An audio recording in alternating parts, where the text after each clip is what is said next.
Hi guys, assalamualaikum warahmatullahi wabarakatuh. Amma warra rafanii jiranii zaa kanaan zaa lama handaaqqoo baasee hojjechuuf deemaa jira. Handaaqqoo hojjechuuf ani kan fayyadame kun makallashaan jedhama.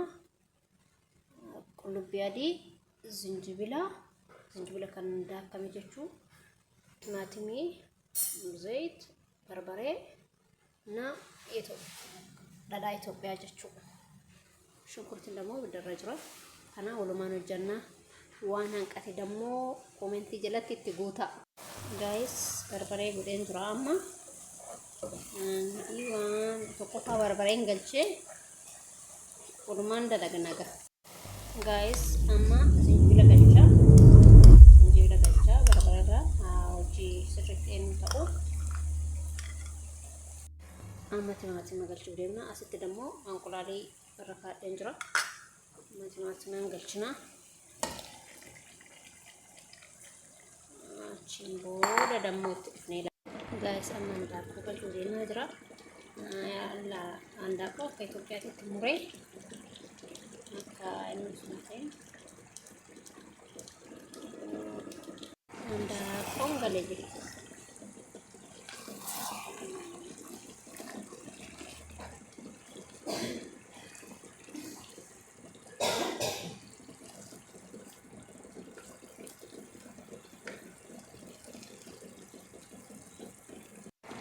Guys, handaaqqoon akkana ta'een jira.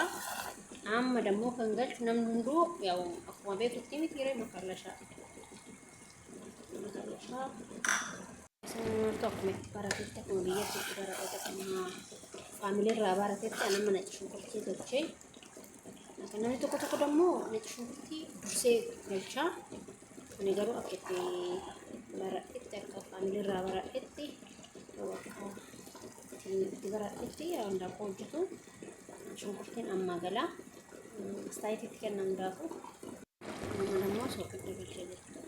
Yoo maanka lama fayyadamee yoo asirratti maaliin ta'eef malee maanka lama fayyadamee akkasin jedhaan guddoon isin hunduu akkuma itti beeytanitti akkuma itti barattanitti waan nama hundaamu namni kamiyyuu akkuma itti baratetti akka kanaa maanka lama fayyadamee.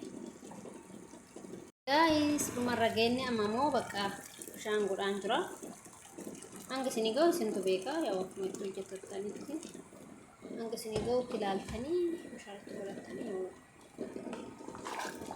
namni hanga naa ga'utti ilaalee bishaan itti godhadhee booda ilaaltanii itti dabalattanii hundi keessanii. Akkanarraa asitti dammoo anqulaaliin qophaan bishaataa jira. Akkasii walumaan jira hundaaf hanga guys. Bukalleen akkana ta'een jira. Oh my gosh.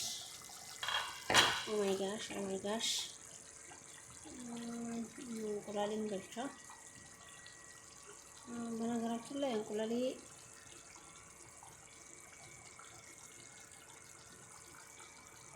jahan takkamame inni tokko irratti fayyadamee jaha.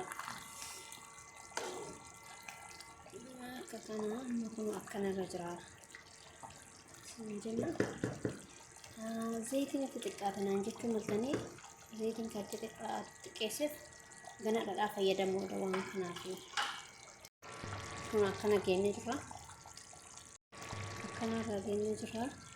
Kuma dammoo dhadhaa fayyadama. Sanaan gasinii ta'u isintu beekaa. Ani maanka lama fayyadamu dhadhaa. Maaliif beekaa zayitiin itti xiqqeessa waan ta'eef.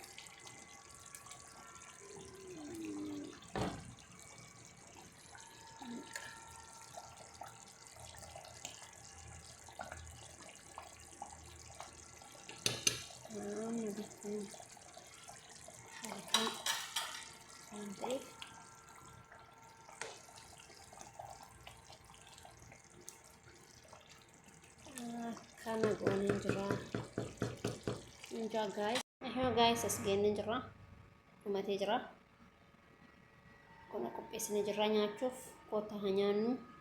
Galatoomaa viidiyoo kana like, subscribe godhaa. Isin jira hunda keessanii galatooma.